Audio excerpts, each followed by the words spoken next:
नमस्कार मित्रांनो, आज तुमच्यासाठी एक मोठी बातमी घेऊन आलेलो आहे। जर तुम्हालाही आधार सेंटर सुरू करायचं असेल तर सरकारकडून प्रत्येक जिल्ह्यामध्ये आधार सेंटर सुरू करण्याचे काम चालू आहे। तर व्हिडिओला शेवटपर्यंत बघा, जेणेकरून कोणतीही माहिती तुमच्याकडून मिस नाही झाली पाहिजे। आणि व्हिडिओला सबस्क्राइब करायला विसरू नका, जेणेकरून तुमच्याही जिल्ह्यामध्ये फॉर्म निघतील तर सर्वात प्रथम तुम्हाला याची नोटिफिकेशन मिळेल। चला व्हिडिओला सुरुवात करूया। तुम्हाला गुगलवरती सर्च करायचं आहे nandurbar.nic.in। सर्च केल्याच्या नंतर तुम्हाला पहिलीच वेबसाईट दिसेल, डिस्ट्रिक्ट नंदुरबार पहिल्यावाला ऑप्शन आहे, त्याच्यावरती तुम्हाला क्लिक करायचं आहे। त्याच्यावरती क्लिक केल्याच्या नंतर तुम्हाला असा इंटरफेस दिसेल नंदुरबार डिस्ट्रिक्टचा।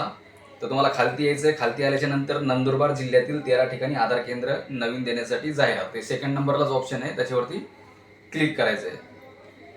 जसं ते त्याच्यावरती तुम्ही क्लिक करतात बघा, असा इंटरफेस दिसेल तुम्हाला। तर खालती ना संचिका म्हणून ऑप्शन आहे, संचिका तिथं पहा म्हणून एक ऑप्शन आहे, त्याच्यावरती क्लिक करायचं आहे।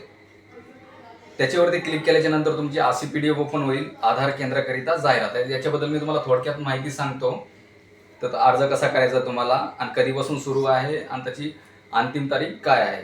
आता आधार केंद्राकरिता जाहिरात, नंदुरबार जिल्ह्यातील रिक्त महसूल मंडळामध्ये आधार केंद्रासाठी मान्यता देण्यासाठी अर्ज मागवण्यात येत आहेत। या संदर्भात जिल्हा अधिकारी कार्यालयामार्फत देण्यात आलेल्या आपले सरकार सेवा केंद्र चालकांकडून विविध नमुन्यात अर्ज स्वीकारले जातील। अर्जदारांनी खालील माहितीप्रमाणे आपले अर्ज सादर करावेत। आता अर्जाची तारीख काय आहे की 26 ऑगस्ट 2025।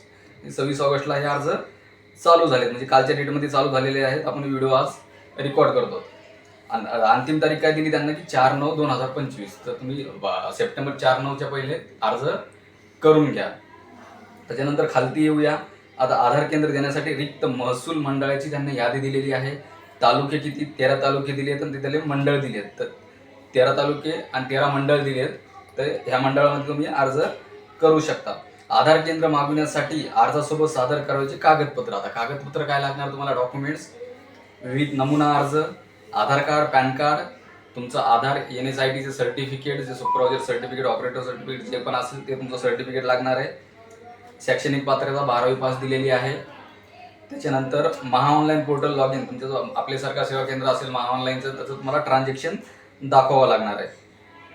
त्याच्यानंतर अटी व शर्ती दिल्यात खाली। आपले सरकार सेवा केंद्र चालक यांनी 26/8/2025 ते 4/9/2025 या कालावधीत या कार्यालयाच्या संकेतस्थळी म्हणजे www.nandurbar.government.in या अर्जाला डाउनलोड करून तो फॉर्म फिल करून तुमच्या जवळच्या तहसील कार्यालयामध्ये तुम्हाला जमा करायचा आहे। यानंतर प्राप्त होणाऱ्या अर्जाचा विचार केला जाणार नाही। तारखेनंतर यानंतर अर्जाचा विचार केला जाणार नाही। अर्जामध्ये सर्व माहिती परिपूर्ण भरावी आणि कोणत्याही प्रकारची खाडाखोड करू नये। आता अर्जदारांची पात्रता, एक अर्जदार केवळ एक जागेसाठी अर्ज करू शकतो। एकापेक्षा जास्त अर्ज झाल्यास त्यांचे सर्व अर्ज बाद करण्यात येतील।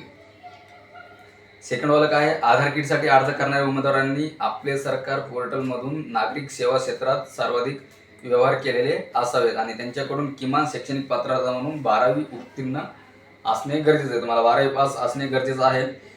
आधार किटसाठी अर्ज करणाऱ्या उमेदवाराकडून DIT किंवा कोणत्याही अन्य नोंदणीकृत जास्त किट आढळल्यास जिल्हा प्रशासनाने ती अतिरिक्त किट रद्द करून ती अन्य पात्र उमेदवाराला वाटप करावी। तर चौथा पॉईंट काय आहे की आधार किटसाठी अर्ज करणाऱ्या उमेदवारांनी ऑपरेटर सुपरवायझर परीक्षा उत्तीर्ण केलेली असावी आणि UID या मार्गदर्शकानुसार वैध सुपरवायझर प्रमाणपत्र बाळगणे आवश्यक आहे। अर्जदार त्यांच्या गावातील असल्यास त्यांना प्राधान्य देण्यात येईल। अर्जदार त्या गावातील असतील तर त्यांना फर्स्ट प्रायोरिटी दिले जाणार आहे। आणि खालती बघा सर्वात लास्टचा पेज आहे की त्याच्यामध्ये तुमचा अर्ज दिलेला आहे। हा अर्ज तुम्हाला भरून तहसील कार्यालयामध्ये जमा करायचा। त्याच्यामध्ये बेसिक डिटेल दिली त्यांना, अर्जदाराचे नाव, आपले सरकारचा पत्ता, आपले सरकार सेवा केंद्राची किओस्क ID, महाऑनलाईनची mobile number, email ID, supervisor certificate, Aadhaar क्रमांक, पॅन नंबर, शैक्षणिक पत्रा, ज्या महसूल मंडळात अर्ज करायचा आहे त्यांचे नाव, तालुका, महसूल मंडळातील गावाचे नाव आणि खालती अर्जदाराची सिग्नेचर द्यायची। तर मित्रांनो, अशाच पद्धतीनं तुम्ही आधार केंद्रासाठी अर्ज करू शकता। अशाच नवीन माहितीसाठी आमच्या चॅनलला सबस्क्राईब करा। जर तुमच्याही जिल्ह्यामध्ये अर्ज निघत असतील तर तुम्हाला नक्कीच अपडेट येईल। पण चॅनलला सबस्क्राईब करा, लाईक करा आणि शेअर करायला विसरू नका। चला, धन्यवाद।